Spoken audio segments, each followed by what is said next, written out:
Já pensou em ter uma fonte de renda mensal com seus investimentos, livre de imposto de renda? Continue assistindo esse vídeo e saiba mais! Olá e bem-vindos a mais um episódio da nossa série sobre fundos imobiliários. Hoje nós vamos estar discutindo sobre tributação. E antes de mais nada, queria agradecer a todos vocês que comentaram nos últimos episódios. A gente viu vários comentários a respeito dessa parte de tributação, foi uma questão recorrente. Então tá aí a nossa abordagem sobre como que a gente enxerga esse assunto. Antes da gente entrar propriamente na tributação, eu queria só relembrar um pouco a nossa estratégia de investimento em fundos imobiliários. E ela passa por 3 pontos principais.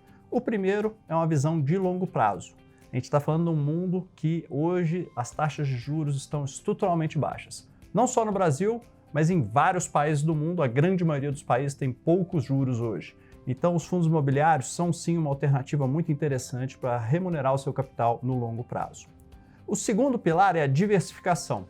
Diversificação quer dizer o quê? Ou você investir num fundo imobiliário que já tem vários ativos ali de baixo, ou você investir em mais de um fundo imobiliário.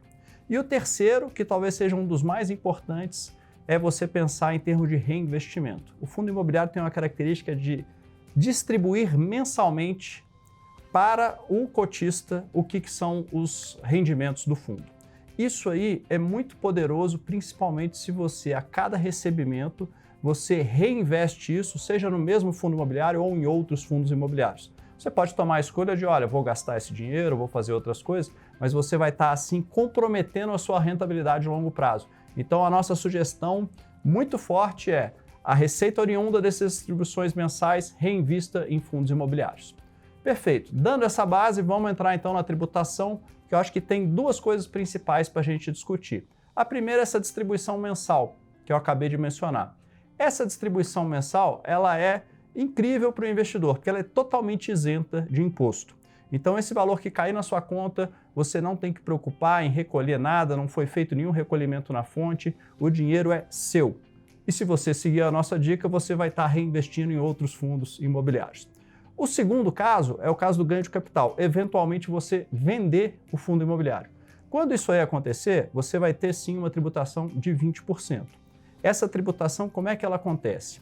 Você vendeu nesse mês, até o final do mês seguinte, você vai ter que fazer o recolhimento desse imposto. Então você vai estar pagando uma DARF, que é um documento de arrecadação da Receita Federal, nesses 20%. Isso aí é uma coisa que é super tranquila de fazer, muito parecido com o que é o recolhimento para ganhos em ações. A diferença aqui em ações é 15%, fundos imobiliários é 20%. Além disso, as ações têm uma isenção até R$20 mil. Vendas de até R$20 mil por mês em ações, você não é tributado. No caso do fundo imobiliário, qualquer venda você tem a tributação. No caso de você ter prejuízo, o prejuízo é algo que você vai guardar ele porque no futuro você pode abater. Os ganhos futuros você pode abater em relação a qualquer prejuízo que você venha a ter agora.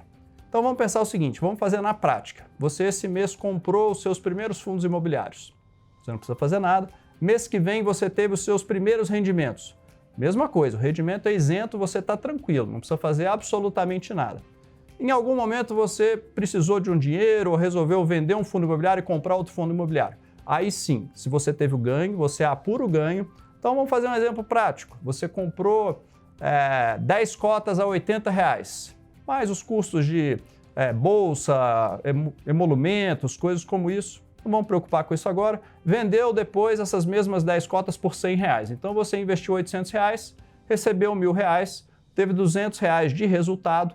Em cima desses R$200 você vai pagar 20%, no caso R$40, que é o DARF que você tem que recolher até o final do mês subsequente. Tá? Vamos agora para a declaração do imposto de renda anual. Se você estiver seguindo a nossa dica de estar investindo para o longo prazo e estiver simplesmente recebendo esses rendimentos e reinvestindo, você vai ter que fazer 2 coisas que são muito simples. Uma é uma aba de rendimento mensal. Você vai ter todos os rendimentos mensais que você recebeu e você vai declarar isso num campo do imposto de renda que é rendimentos isentos e não tributáveis. Uma outra coisa que você vai ter que fazer é o seguinte, você vai ter que declarar na aba de bens e direitos quais os fundos imobiliários que você tem, quantas cotas você tem e o código do fundo imobiliário é o 73. E o por último é caso você tenha feito vendas ao longo do ano, aí sim você tem uma aba de renda variável onde você declara as operações específicas de fundos imobiliários. E aí você vai ter que declarar as suas operações que você fez em cada um dos meses do ano anterior. Então é isso, a tributação bastante simples. O efeito de multiplicação de capital ele é quão maior por quanto mais tempo você investir e principalmente se você reinvestir o que são essas distribuições.